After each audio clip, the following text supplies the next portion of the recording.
O Caminho a Cristo, capítulo 7. A obediência é um privilégio. Se alguém está em Cristo, nova criatura é.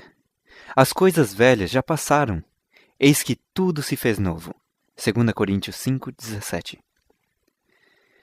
Pode alguém não ser capaz de dizer exatamente a ocasião ou lugar de sua conversão, nem seguir toda a cadeia de circunstâncias no seu processo. Mas isto não prova que essa pessoa não seja convertida. Cristo disse a Nicodemos: o vento assopra onde quer, e ouves a sua voz, mas não sabes de onde vem, nem para onde vai. Assim é todo aquele que é nascido do Espírito. João 3:8. Como o vento, que é invisível, mas cujos efeitos se podem claramente ver e sentir, assim é o Espírito de Deus em sua obra no coração humano. Essa virtude regeneradora, que nenhum olho humano pode ver, gera na alma uma vida nova, cria um novo ser à imagem de Deus. Conquanto a obra do Espírito seja silenciosa e imperceptível, seus efeitos são manifestos. Se o coração foi renovado pelo Espírito de Deus, a vida dará testemunho desse fato. Se bem que nada possamos fazer para mudar o coração ou pôr-nos em harmonia com Deus, se bem que não devamos absolutamente confiar em nós mesmos ou em nossas boas obras, nossa vida revelará se a graça de Deus está habitando em nós. Ver-se-á mudança no caráter, nos hábitos e atividades. Será claro e positivo o contraste entre o que foram e o que são. O caráter se revela não por boas ou más ações ocasionais, mas pela tendência das palavras e atos costumeiros. É verdade que pode haver um modo de proceder exteriormente correto, sem o poder regenerador de Cristo. O amor da influência e o desejo da estima alheia poderão determinar uma vida bem ordenada. O respeito próprio poderá levar-nos a evitar a aparência do mal. Um coração egoísta poderá praticar ações generosas. Por que meios, pois, poderemos determinar de que lado nos achamos? Quem possui o coração? Com quem estão nossos pensamentos? Sobre quem gostamos de conversar?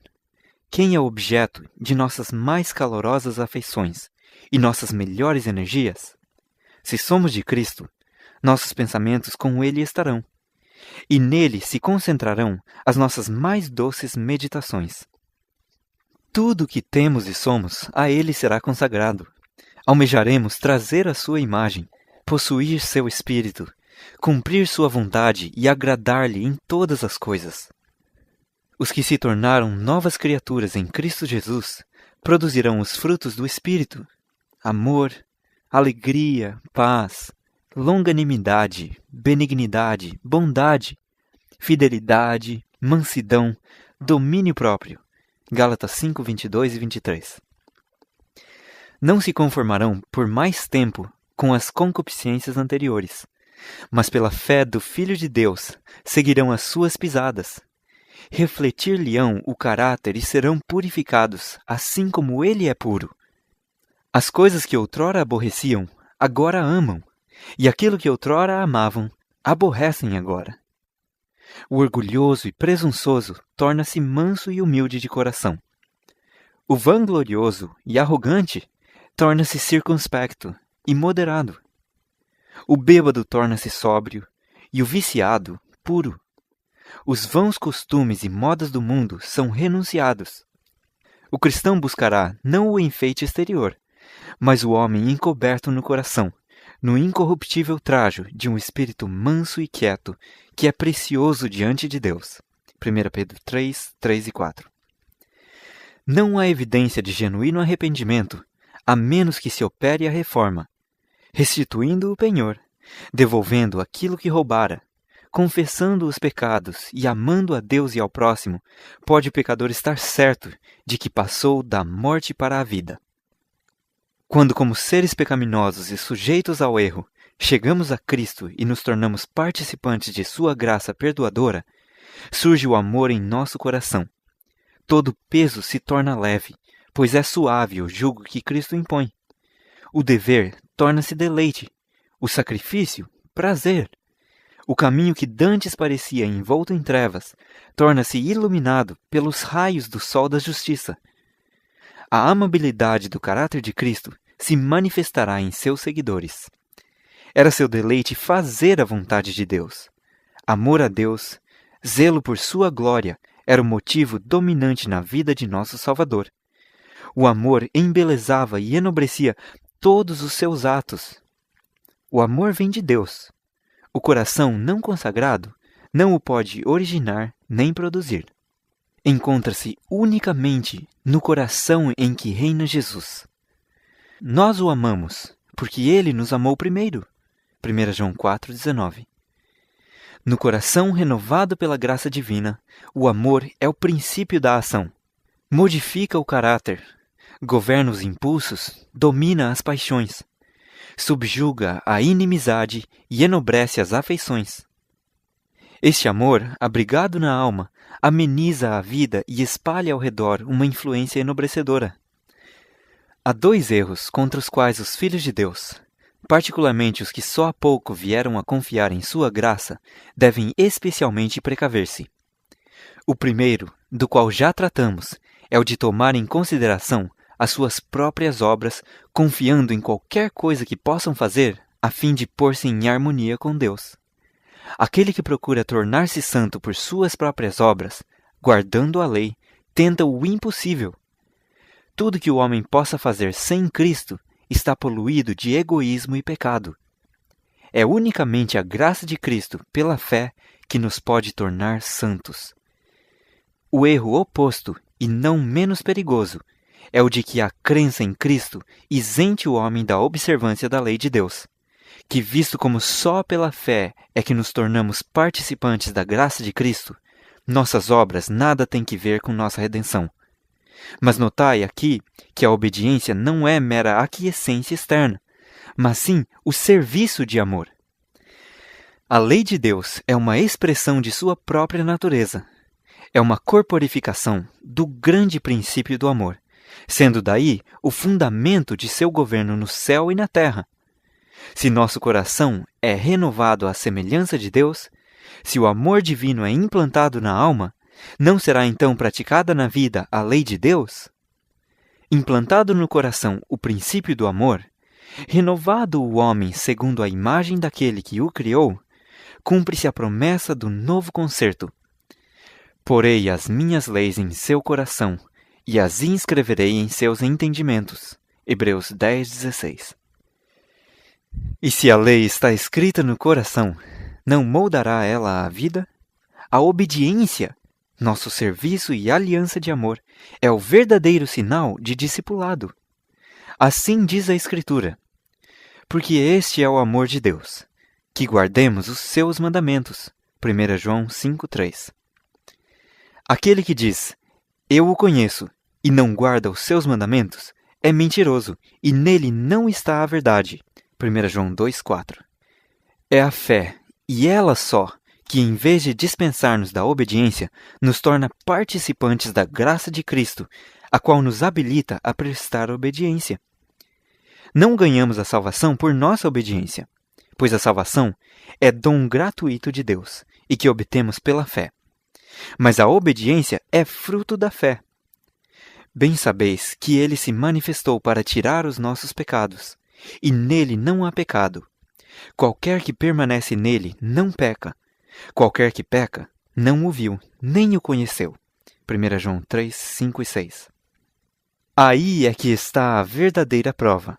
Se habitamos em Cristo, se o amor de Deus habita em nós, nossos sentimentos, nossos pensamentos, nossas ações estão em harmonia com a vontade de Deus, tal como se expressa nos preceitos de sua santa lei.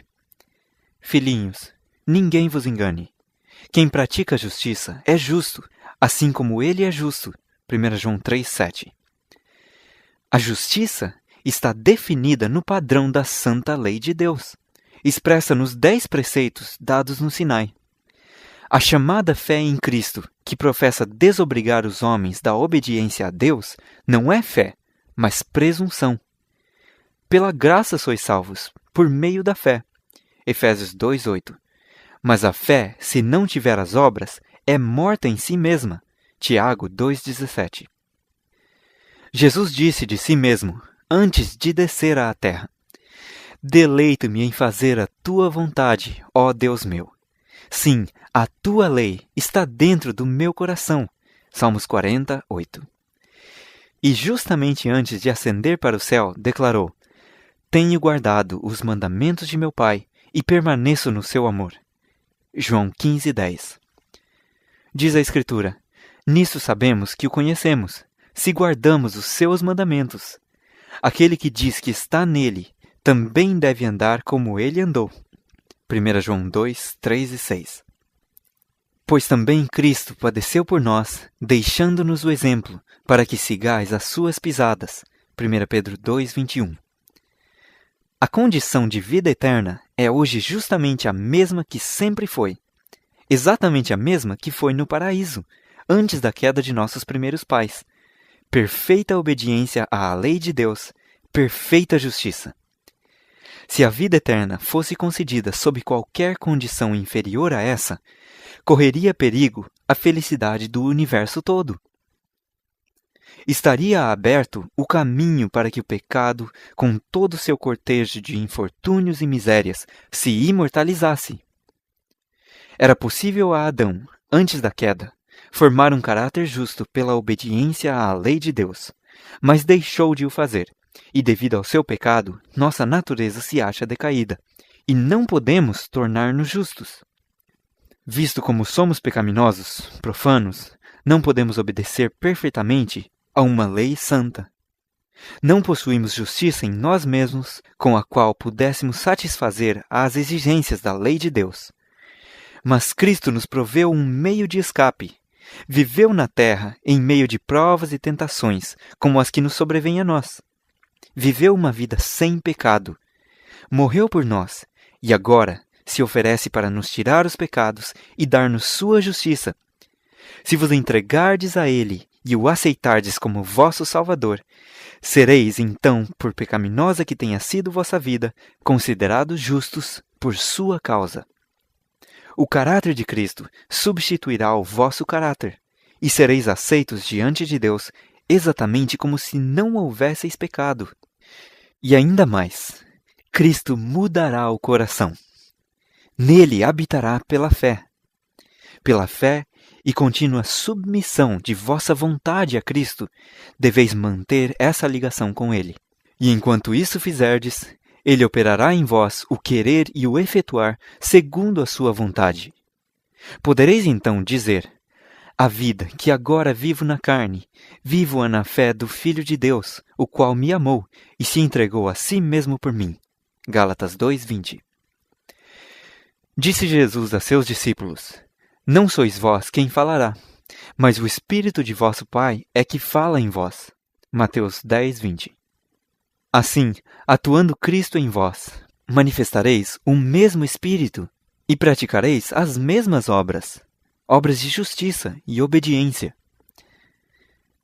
Nada temos, pois, em nós mesmos de que nos possamos orgulhar. Não temos nenhum motivo para exaltação própria. Nosso único motivo de esperança está na justiça de Cristo a nós imputada e naquela atuação do seu Espírito em nós e através de nós. Quando falamos em fé, devemos ter presente uma distinção. Existe uma espécie de crença que é inteiramente diversa da fé. A existência e poder de Deus, a veracidade de sua palavra, são fatos que mesmo Satanás e seus exércitos não podem sinceramente negar. Diz a Bíblia que também os demônios o creem e tremem, mas isto não é fé. Onde existe não só a crença na palavra de Deus, mas também uma submissão à sua vontade, onde o coração se lhe acha rendido e as afeições nele concentradas, aí existe fé. A fé que opera por amor e purifica a alma. Por esta fé, o coração é renovado à imagem de Deus, e o coração que em seu estado irregenerado não era sujeito à lei de Deus, agora se deleita em seus santos preceitos, exclamando com o salmista: Ó, quanto amo a tua lei! É a minha meditação em todo o dia. Salmo 119, 97. E cumpre-se a justiça da lei em nós, os que não andamos segundo a carne, mas segundo o Espírito. Romanos 8:1. Há os que já experimentaram o amor perdoador de Cristo e que desejam realmente ser filhos de Deus, contudo reconhecem que seu caráter é imperfeito, sua vida faltosa, e chegam a ponto de duvidar se seu coração foi renovado pelo Espírito Santo. A esses eu desejaria dizer: não recueis em desespero. Muitas vezes teremos de prostrar-nos e chorar aos pés de Jesus por causa de nossas faltas e erros. Mas não nos devemos desanimar. Mesmo quando somos vencidos pelo inimigo, não somos repelidos nem abandonados ou rejeitados por Deus. Não! Cristo está à destra de Deus, fazendo intercessão por nós. Diz o amado João: estas coisas vos escrevo para que não pequeis. E se alguém pecar, temos um advogado para com o Pai, Jesus Cristo, o justo. 1 João 2:1. E não esqueçais as palavras de Cristo. O mesmo Pai vos ama. João 16:27. Ele deseja atrair-vos de novo para si e ver refletidos em vós sua pureza e santidade. E se tão somente vos renderdes a Ele, aquele que em vós começou a boa obra há de continuá-la até o dia de Jesus Cristo. Orai com mais fervor. Crede mais plenamente. À medida que formos desconfiando de nosso próprio poder, confiemos mais no poder de nosso Redentor, e haveremos de louvá-lo, a Ele que é a saúde da nossa face. Quanto mais perto vos chegardes de Jesus, tanto mais cheios de faltas parecereis aos vossos olhos, porque vossa visão será mais clara, e vossas imperfeições se verão em amplo e vivo contraste com sua natureza perfeita. Isto é prova de que os enganos de Satanás perderam seu poder, que a influência vivificante do Espírito de Deus está a despertar-vos. Não pode habitar um amor profundo e arraigado no coração daquele que não reconhece sua pecaminosidade. A alma transformada pela graça de Cristo admirará o seu caráter divino. Se, porém, não reconhecemos nossa própria deformidade moral, é isto uma prova inequívoca de que não obtivemos uma visão da beleza e excelência de Cristo. Quanto menos virmos em nós mesmos digno de estima, tanto mais havemos de ver digno de estima na infinita pureza e amabilidade de nosso Salvador. A vista de nossa pecaminosidade impele-nos para Ele, que é capaz de perdoar. E quando a alma, reconhecendo o seu desamparo, anseia por Cristo, Ele se revelará em poder. Quanto mais a sensação de nossa necessidade nos impelir para Ele e para a palavra de Deus, tanto mais exaltada visão teremos de seu caráter, e tanto mais plenamente refletiremos a sua imagem. O fim do capítulo 7 do Caminho a Cristo.